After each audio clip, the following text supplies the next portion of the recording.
중국인들의 각종 이슈에 대한 현지 반응과 그와 관련된 여러 상식을 함께 전해드리는 오카슈의 두 가지 이야기 시간입니다. 이번 시간에는 비자 관련 이야기를 소개해 드리려고 합니다.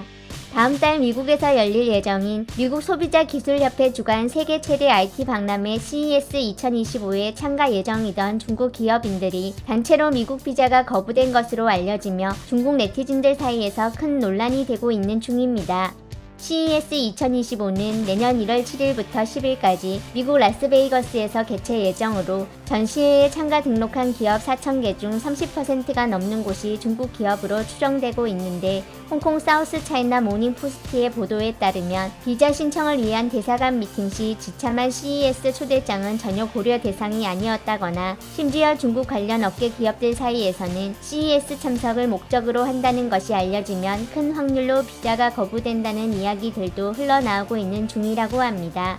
대규모 비자 거부 사태에도 아직까지 비자 신청이 거부된 정확한 인원수와 그 이유에 대해서는 알려진 내용이 없는데 그간 이어진 미중 무역전의 더 큰 규모의 확전과 과거에도 중국 기업인들의 미국 입국을 막은 적이 있었던 미국 트럼프 대통령 당선자의 백악관 복귀와 관련이 있다는 주장도 들려오고 있는 중입니다. 중국 채널들은 전반적으로 이번 사건을 불편한 시각으로 바라보고 있는데 이미 중국에게 패배했다는 점을 절대 인정 못하는 자신감 없는 미국의 헛된 행동, 세계 최고의 공급사슬, 보안 환경, 엄청난 구매력 및 환율 안정성을 가진 위안화까지 있는 중국 스스로 전시회를 만들 하늘이 준 기회, 중국 스스로 글로벌 소비재의 리더가 되기 위해 지혜를 모아야 할 때 같은 주장들을 찾아볼 수 있었습니다. 하지만 적어도 위에 소개드린 주장을 다룬 채널에 남겨진 댓글들은 이런 상황까지 오게 만든 것은 자국의 잘못된 대외 정책과 선택으로 인한 것이라는 내용들이 공감을 더 얻고 있었는데 이에 그간의 일련 사건들을 이용한 농담성 드립들이 많이 남겨지고 있었습니다.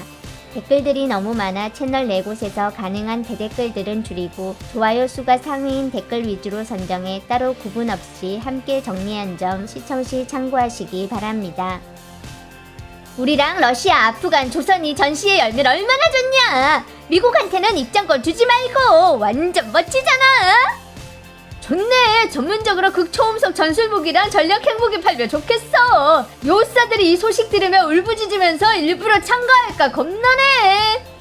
러시아랑 완전 사이 좋은 거 아니었냐? 러시아에 가! 뭐하러 미지한테 가고 싶어 하는데! 러시아는 이미 전부 다 중국 제품이잖아!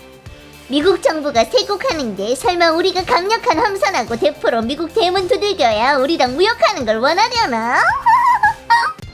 이제는 중미의 구호도 반전된 거임. 전에 미국은 자유무역을 요란하게 외쳤지만 이젠 중국이 외치지만 미국은 오히려 세국한다니까. 러시아한테 추파 던져놓고 남 탓하기는 이미 다 헐헐 앞섰으면서 뭐하러 낙후된 기술을 보러 가는데? 안 가면 그만이잖아! 시장 개척하러 알겠냐? 우리 중국은 스스로 세계 전자제품 전시회 주최하고 모든 나라들이 다 참가할 수 있지만 유일하게 미국만 참가 허락하지 않을 거다! 우리가 쟤들 초청해도 쟤들이 안 온다고. 곧 이 세계한테 다 버림받아가는데 잘 좀 생각을 해봐라. 한쪽은 안 데리고 놀려고 하고 다른 쪽은 놀러가고 싶고 그냥 이런 것 뿐이다. 일부 사람들은 중개인한테 산 가짜 초청장을 사용했다가 걸렸다는데 뉴스에서는 왜 그런지 알려주지 않고 있음. 내가 알기로는 ZTE 사람들이 간 거라 문제없는 거다. 문제 있는 유령 회사들이 문제없는 회사들도 끌고 들어가서 그렇지. 서방은 지들이 시장 경제라고 하지만 완전 종교 경제임. 너라면 적하고 장사하겠냐? 게임 규칙을 지키지 않으면 결국 포기당하게 돼 있음. 주하이 에어쇼에는 중러 비행기만 있었던 듯. 러시아, 시리아, 이란이 있는데 미국 시장을 원해서 뭐하게? 자기 스스로 사서 고생하면서 뭘 더 바라시는지. 신용 없는 자 손에 첨단 과학기술이 싹쓸이식으로 넘어가면 세계가 어떻게 되겠냐고! 미국은 중국 첨단 과학기술이 판 깰까봐 겁나는 거임. 어려울 게 뭐가 있다고. 주변에서 믿을만한 나라 찾아서 우리 독자적 개최하면 되는 거지 뭐. 주변에서 믿을만한 나라를 찾는다고? 이건 완전 믿을만하지가 않잖아. 한마디를 보고 당신이 아직도 경제 문제라고 생각한다면 영원히 눈앞의 경제 문제를 해결할 수 없을 거다. 당신이 아직도 남들 문제라고 생각한다면 영원히 눈앞의 문제를 해결할 수 없을 거다. 직접 CES 전시회를 개최하자고? 인텔 하나, AMD 하나, 엔비디아 안 오고 퀄컴하고 애플도 안 오면 소비자는 들어가서 뭘 보는데? 헐헐 앞섰다 뭐라고? 유니온텍? 직접 해? 얼마 전에 열었던 국제 인터넷 대회에 어떤 손님들 왔었는지 좀 알아봐라. 러시아랑 상한선 없는 협력이면 러시아 가서 전시에 참가하라고. 자신이 선택한 친구 무리를 정확히 찾아야지. 지역위원회에서는 뭔 지시 있었니? 앞으로 나날이 훨씬 고달플 거라면서 우리한테 버티래. 버티는 게 바로 승리라고.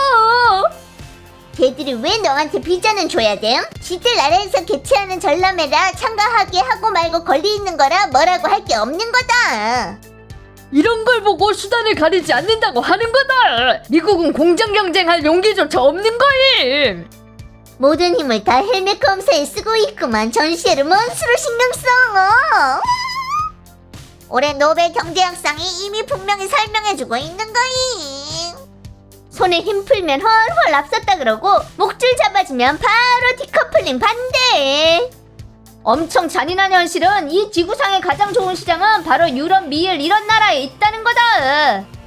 서방은 중국이 정당하지 않은 방법으로 기술과 시장 우세를 점해서 서방의 이익에 타격을 줬다고 생각한다. 이런 정당하지 않은 수단 속에는 노동자를 대하는 태도 같은 것들도 포함되는 거고.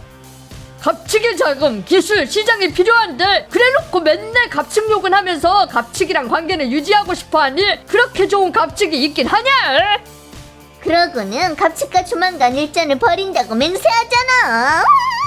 갑칙머리가 문제 있어야만 니들하고 교역을 하겠지. 문제는 점점 중국이 갑이 되고 있다는 건데 그래서 예전 갑이 원하지 않는 거임. 다른 건 다 핑계고. 기분 좋구나. 갑을 화나게 죽게 만들어. 남들 밥을 먹으면서 뒤에서는 상대 속 깨부수는데 반감이 없는 게 이상한 거겠지. 세계가 우리를 필요로 하는 게 아니라 우리가 세계가 필요한 거다. 개혁개방 전이랑 이후를 비교해보면 알 수 있는 거임.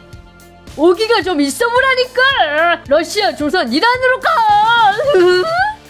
시리아도 있어. 그 나라 인민들은 꼭 환영하지만은 않을 거다. 실력 부족이라는 걸 알고 게임 카드도 남들만 못하면서 굳이 강대강으로 나가려고 하는 필연적인 결과다. 결국 막판에 손해보는 건 미국이라면 왜 우리가 제대로 일깨워줘야 되는데? 전에 많은 전문가들이 미국은 중국 제품을 떠날 수 없다던 거 아니었음? 사실은 중국이 미국 시장을 떠날 수 없는 거다. 왜 형제 국가에 가서 장사하지 않으시고? 예를 들어 러시아, 이란, 조선, 아프간. 난민 수용소에서 살 수는 있고. 쟤들을 구해주는 거지. 돈을 벌기 위해서가 아니라. 미국은 이제 아무리 도와줘도 중국이 지들하고 같은 진영이 될 수 없다는 걸 잘 알게 된 거다. 그래서 우리를 도와줄 이유가 없는 거고. 러우 전쟁이 문명 세계를 순식간에 정신 차리게 만든 거다. 아직 소잃고 외양간 고쳐도 늦지 않았다고. 이미 잘 알게 됐다니까. 늦으셨어. 대외적으로 창의력과 기술을 베끼고 내부적으로는 공급업체 착취하고 하부적으로는 노동자를 착취하고 있는데 이런 기업 상품은 100% 가격이 낮은데 누가 좋아하겠음? 근본적으로 비정상적인 물건인 거다. 총결산 완전 제대로임.